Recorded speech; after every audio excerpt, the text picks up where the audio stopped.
নমস্কার, আমি ডক্টর সুব্রত মণ্ডল, বীরভূম জেলার রতীন্দ্র কৃষি বিজ্ঞান কেন্দ্রের বরিষ্ঠ বিজ্ঞানী ও প্রধান।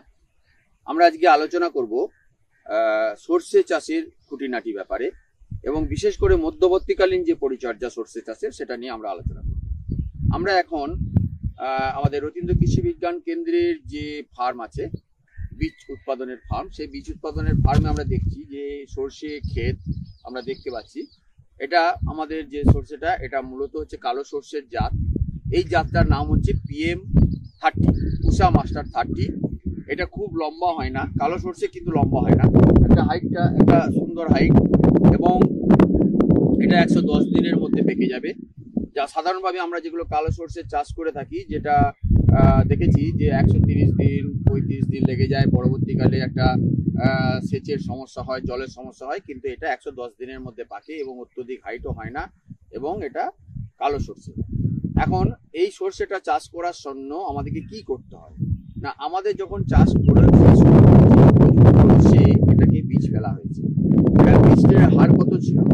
বীজের হার ছিল যে বিঘা প্রতি 800 গ্রাম, 750 থেকে 800 গ্রাম হচ্ছে বিঘা প্রতি বীজের হার, তার বেশি একটুও না।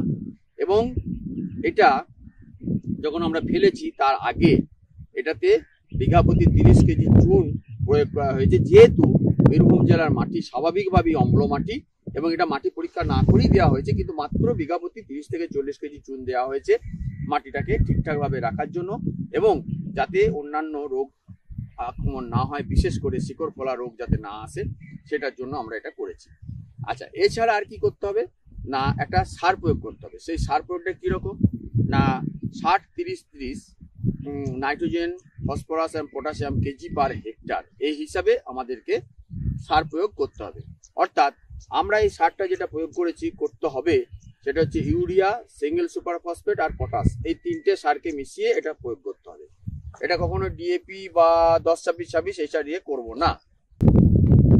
আমরা এটাকে যখন সার প্রয়োগ করেছি বীজ লাগাবার আগে শেষ চাষে urea, super phosphate, single super phosphate এবং মিউরেট অফ পটাশ দিয়ে, ডিএপি বা 10-26-26 দিয়ে সর্ষে চাষ করে খুব একটা ভালো হয় না, লাভজনক হয় না।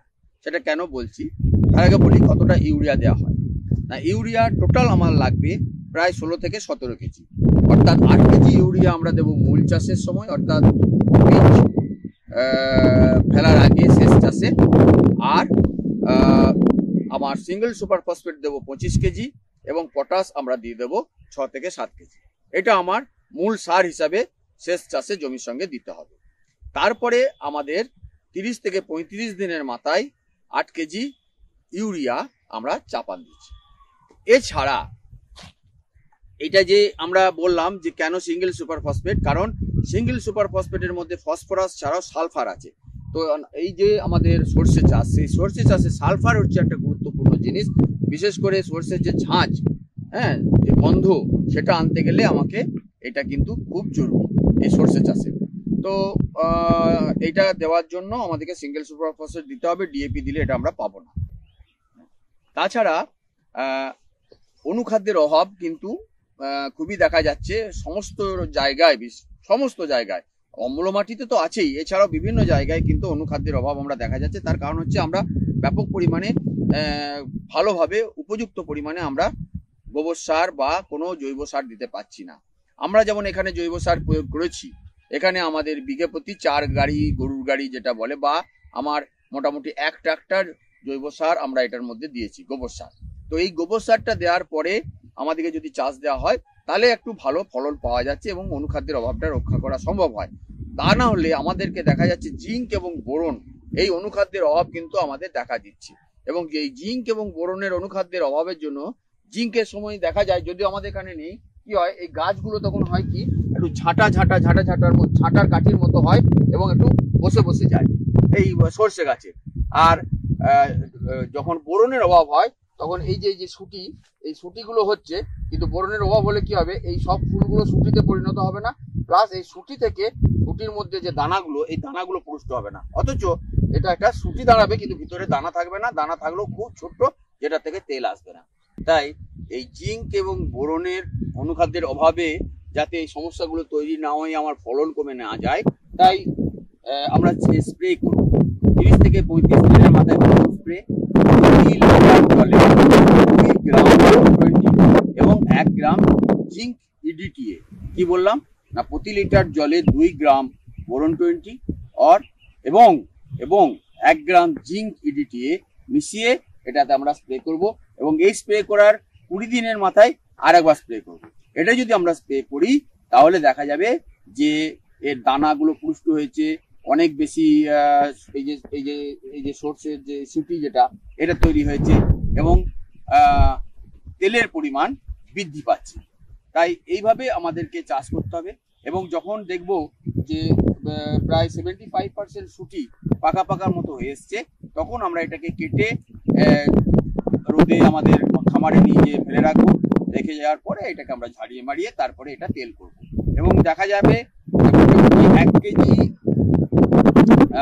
সর্ষের যদি হয় এই কালো সর্ষেটা, তাহলে তার তেল হবে মোটামুটি 3.5 থেকে 4 কেজির মতো তেল হবে। যদিও সাদা সর্ষের থেকে কালো সর্ষের তেলের পরিমাণ একটু কম হয়, কিন্তু কালো সর্ষের ঝাঁঝ অনেক বেশি হয়, সেই জন্য কালো সর্ষেটা অনেকেই খুবই পছন্দ করেন। তবে বেশি হাইট বলে অনেকে নিতে চাইতেন না, তাই এই নতুন জাত PM30 কিন্তু চাষিদের কাছেও বেশ পপুলার হয়েছে, খুবই গ্রহণযোগ্য হয়েছে। এছাড়া সাদা সর্ষের বিভিন্ন জাত YSB 0401, তারপরে কালো সর্ষের আরেকটা জাত NCB1, এইসব নতুন নতুন জাত কিন্তু আমরা এখন ব্যবহার করব। এরপরে আরেকটা কথা মাথায় রাখতে হবে যে কোনো সর্ষে চাষে আমাদেরকে আগে যদি আমরা বুনতে পারি সর্ষেটা, তাহলে কিন্তু পরবর্তীকালে সমস্যা হয় না। এখন যে সর্ষের হাইট হয়েছে এটা খুব টাইমে বোনা হয়েছে বলে এই জায়গায় এসেছে। অনেক জায়গায় সর্ষে কিন্তু এখনো নিচু ছোট, অনেকে 30 দিন হয়েছে, 35 দিন হয়েছে, এরকম অনেকের হয়েছে, কারণ ধান কাটতে লেট হয়েছে, জল ছিল মাটিতে, করতে পারেননি। এখন প্রশ্ন হচ্ছে যে যদি এটা হয় তাহলে কি হতে পারে সমস্যা, না যেটা সমস্যা আসবে যে শীতটা যেই একটু কম হতে শুরু করবে তখন ওদের সুটি আসবে এবং সেই সময় কি হবে, ফুল আসবে, সুটি আসবে, তাতে প্রচুর পরিমাণে জাপ পোকার আক্রমণ হবে। এই জাপ পোকার আক্রমণ থেকে রক্ষা করার জন্য যেটা করা দরকার, প্রথম দিকটা একটুখানি যদি ফুল আসার আগে ওই সময় আমাদেরকে একটু নিমতেল স্প্রে করতে পারি ঘন ঘন 5 দিন বা 7 দিন অন্তর অন্তর, তাহলে কিন্তু জাপ পোকাটা আর বসবে না। এবার যদি জাপ পোকা বসে যায় তখন আমাদেরকে ডাইমিথয়েড বা রোগার বা আরো যে সমস্ত পেস্টিসাইড যেগুলো আমাদের এখন আসছে, যেগুলো শোষী পোকার নিয়ন্ত্রণের জন্য কাজে দেয়, এটা শোষক চুষে খায়, তো এইগুলোর জন্য আমাদেরকে যে কোনো একটা দেখিয়ে জাপ পোকা বটে কিনা সেটা দেখিয়ে ভালো করে তারপরে তার জন্য ওষুধ প্রয়োগ করতে হবে। এইভাবে আমরা যদি চাষ করি আমরা একটা ভালো লাভজনক অবস্থায় পেতে পারবো এবং দেখা গেছে লাভ ক্ষতির হিসাব করলে যে 1 টাকা খরচ করলে মোটামুটি 2.5 থেকে 3 টাকা লাভ পাওয়া যায় আমাদের এই সর্ষে চাষ করে। তাই আমরা চাষি বন্ধুদের কাছে এটাকে আরো বেশি গ্রহণযোগ্য বা পপুলার করতে চাইছি, কারণ আমাদের ভারতবর্ষ অন্যান্য সমস্ত খাদ্য উৎপাদনে স্বয়ংসম্বর হয়ে গেছি, আমরা বাইরে দিতেও পারবো, এমনকি ডাল শস্যটাও আমরা প্রায় কবজা করে ফেলেছি, কিন্তু তৈলবীজ এখনো পুরোপুরি আমরা নিজেরা সম্পূর্ণভাবে তৈরি করতে পারি নাই। আমাদের যেটা চাহিদা আছে সেটা আমরা সম্পূর্ণ এখনো করে উঠতে পারিনি। তো সেইটাকে করার জন্য আমাদেরকে চেষ্টা করতে হবে যাতে করে আমরা ভবিষ্যতে আর বাইরে থেকে তেল না কিনতে পারি। তা সর্ষে হচ্ছে আমাদের সেই ক্ষেত্রে একটা জনপ্রিয় ফসল, যা আমরা এইভাবে চাষ করে লাভজনকভাবে চাষিদের কাছে পৌঁছাতে পারি।